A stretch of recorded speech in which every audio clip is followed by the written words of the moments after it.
Hello guys, this is Sandhya and welcome back to my YouTube channel. In this video मैं बात करने जा रही हूँ कि हमारा जो ईएमआरएस का अभी फिलहाल में एग्ज़ाम हुआ है टायर 1 का, उसमें कट ऑफ कितनी हाई जाने वाली है। वैसे सबसे पहले मैं बता दूँ कि बहुत इसमें थोड़ा सा निगेटिव मार्किंग ज़्यादा था, 1/3 की निगेटिव मार्किंग थी। साथ ही साथ लैंग्वेज सेक्शन क्वालिफाई करना मस्ट था, तो इससे कट ऑफ बहुत हाई नहीं जाने वाली है। बहुत से चैनल में बता रहे हैं कि 70 प्लस जाने वाली है, बट 70 प्लस तो कोई मान ही नहीं सकता। 70 प्लस तो मुझे बिल्कुल भी नहीं लगता है, और अनफॉर्चुनेटली आप लास्ट टाइम देखिएगा 70 प्लस जाने ही नहीं वाली है। और दूसरी बात, सबसे इसमें मेजर क्या पॉइंट हो गया है कि पहली बात तो निगेटिव मार्किंग 1/3 की है, तो जिससे अगर आपका 3 क्वेश्चन गलत हो रहा है तो एक जो सही हो रहा है वो भी आपका कट जाएगा, तो आप 0 पॉइंट पे ही रहेंगे। आपका ना मार्क्स घटेगा ना बढ़ेगा। इससे भी स्टूडेंट्स को बहुत ज़्यादा नुकसान हुआ है। और दूसरी बात ये हुई कि हमारा जो लैंग्वेज सेक्शन में इन्होंने दे दिया था, लैंग्वेज सेक्शन में क्या था कि लैंग्वेज में आपको टीजीटी में आउट ऑफ 30 में 12 मार्क्स लाने थे, और पीजीटी में आउट ऑफ 20 में 8 मार्क्स लाने थे। तो जिससे कि बहुत से लोगों का ये लैंग्वेज सेक्शन नहीं निकल पाया। इससे तो हमारे कट ऑफ में बहुत ज़्यादा इफेक्ट पड़ा हुआ है। अनफॉर्चुनेटली होना देखा जाए ये कि बहुत से स्टूडेंट इतने थे, वो भले ही बहुत ज़्यादा अवेयर थे, उसके साथ साथ उन्होंने अपना पूरा मेन जो हमारा मेन एग्ज़ाम था, उसमें उन्होंने बहुत अच्छी अपने अपनी क्वेश्चन अटेम्प्ट किए थे। बहुत अच्छा उन्होंने मतलब दिया था पेपर, और उनका जो है बहुत अच्छा मार्क्स बन रहे थे। बट अनफॉर्चुनेटली हुआ क्या कि उन्होंने अपने लैंग्वेज सेक्शन में बिल्कुल भी ध्यान नहीं दिया, या हो सकता है लैंग्वेज सेक्शन को उन्होंने इतना इम्पोर्टेंट नहीं समझा, या जो भी बातें हुई हो, बट उनका लैंग्वेज सेक्शन किसी भी रीज़न की वजह से निकल नहीं पाया।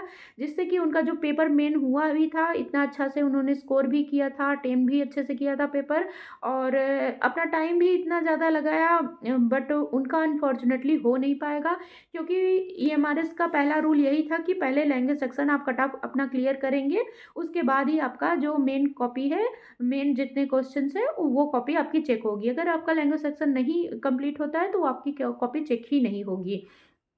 और दूसरी बात मैं बता दूँ, कुछ स्टूडेंट को ये थोड़ा-सा प्रॉब्लम थी कि जो हमारे पेपर जो था उसमें लास्ट में लिख उठा था कि प्रत्येक सब्जेक्ट से।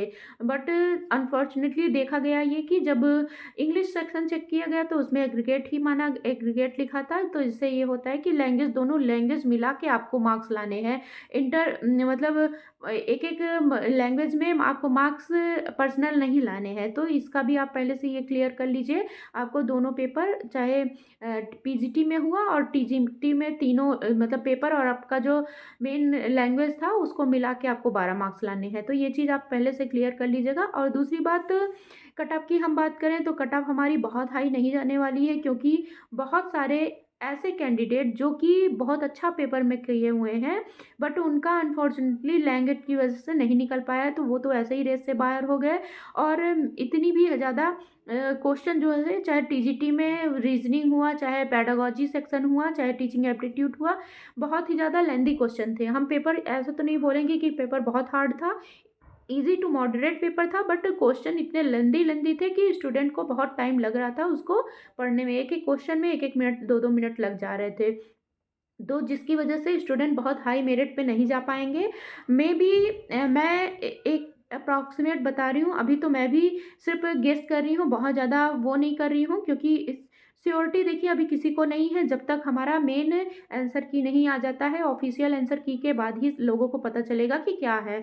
और दूसरी चीज़ मैं बता दूँ कि जो ये हमारा कट ऑफ है वो इतना ज़्यादा हाई नहीं जाएगा।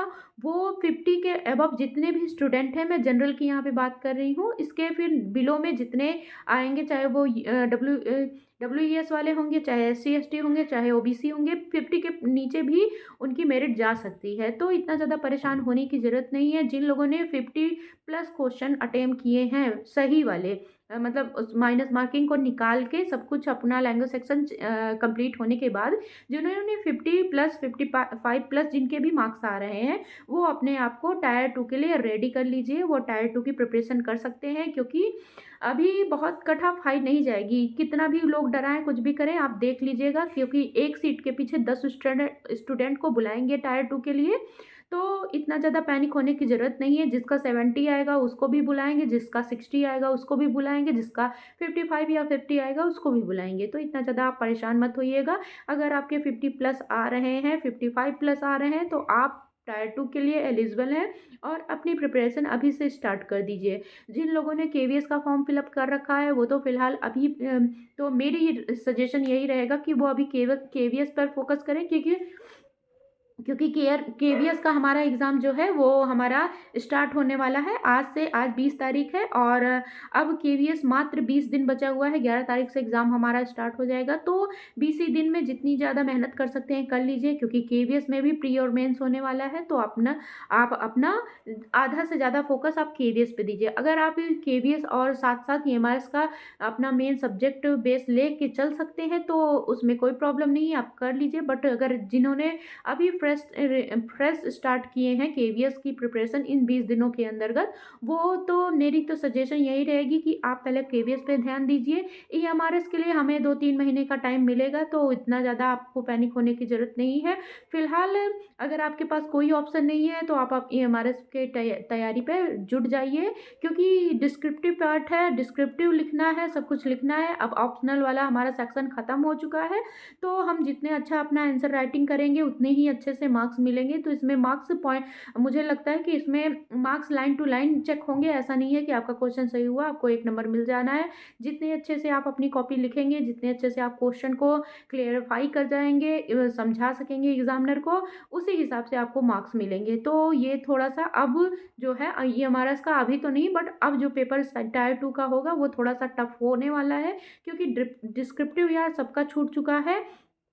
अभी तो जिन लोगों ने डिस्क्रिप्टिव क्वेश्चंस छोड़ दिए होंगे उनके लिए थोड़ा-सा प्रॉब्लम हो सकता है, तो वो चाहे तो डेली 1 लेटर या 1-2 पेज डेली चाहे वो आंसर राइटिंग कर सकते हैं, चाहे देख-देख के ही लिखें, बट लिखना अभी से स्टार्ट कर दीजिए। इससे होगा क्या कि आपकी राइटिंग स्किल थोड़ी-सी अच्छी होगी और आपका अगर इंग्लिश सब्जेक्ट है तो आपकी वोकैब भी अच्छी होगी, ग्रामर भी अच्छे होंगे। आपको समझ में आएगी कहाँ से कौन से टेंस लग रहे हैं, कहाँ पे कौन वोकैब फिट हो रही है, कहाँ से कौन-सा प्रोवर्ब फिट हो रहा है। तो इससे आप ही को बेनिफिट होगा, ये चीज़ें आपको लॉस में नहीं जाएगी। और जिन लोगों ने एलटी का फॉर्म फिलअप कर रखा है तो वो एलटी की भी प्रिपरेशन करें। आज 20 तारीख हो गई, 18 तारीख को एग्ज़ाम होना है। 17-18 दोनों है एग्ज़ाम। तो जिन लोगों का है एलटी पे भी फोकस करिए। आपका मेन सब्जेक्ट का एलटी का है, तो एलटी के साथ-साथ आप ईएमआरएस टायर 2 की प्रिपरेशन कर सकते हैं, अच्छे से कर सकते हैं, क्योंकि वो भी सब्जेक्टिव बेस रहेगा, ये भी सब्जेक्टिव बेस है एलटी वाला। तो अगर आप एलटी के साथ ही ईएमआरएस टायर 2 की प्रिपरेशन कर सकते हैं तो डेफिनेटली कर सकते हैं, बट अभी ज़्यादा से ज़्यादा आप केबीएस पे फोकस करिए। बाकी जिन लोगों का अभी 50 प्लस मार्क्स आ रहे हैं तो वो अपने आप को एलिजिबल समझिए टायर 2 के लिए। ज़्यादा पैनिक ना होइए, ज़्यादा ज़्यादा लोगों के बहकावे में आने की ज़रूरत नहीं है। और अभी देखिएगा मुझे लगता है कि जनवरी के फर्स्ट वीक में ही ईएमआरएस वाले अपना ऑफिशियल आंसर की लॉन्च कर देंगे। जैसे पेपर कल का ख़त्म होगा, कल पेपर ख़त्म होने के बाद वो जनवरी फर्स्ट वीक में अपना आंसर की कर देंगे। मैं एक एक्सपेक्टेड बता रही हूँ, क्लेरिफाई तो मुझे भी नहीं है, क्योंकि मैं भी अभी ऐसे जस्टिफाई नहीं कर सकती कि नहीं नहीं मुझे बस पता ही है। बट होता क्या है कि जो चीज़ें लास्ट ईयर हुई हैं उसी के अकॉर्डिंग मैं भी बात कर रही हूँ कि जनवरी के फर्स्ट वीक में ये हमारा सपना आंसर की लॉन्च कर देगा। बाकी सब लोग अपना आंसर की मिला लीजिएगा। बाकी जिनका भी 50 प्लस है मैं तो यही बोलना चाहूँगी कि आप फेज़ 2 के लिए प्रिपेयर हो जाइए और अच्छे से प्रिपरेशन करिए और इतनी बेहतरीन प्रिपरेशन करिए कि आपका जो है एक सीट आपकी पक्की होनी चाहिए। और अब बिल्कुल ऐसा नहीं है कि हमको बस एग्ज़ाम देना है, बस इतना मन में बिठा लीजिए कि अभी नहीं तो कभी नहीं, तो डेफ़िनेटली आपकी आपकी सीट एक पक्की हो जाएगी। बाकी इस वीडियो में इतना ही कहना था और मिलते हैं नेक्स्ट वीडियो में। केवीएस के रिगार्डिंग हम लोग डिस्कशन करते हैं। बाकी thank you for watching this video.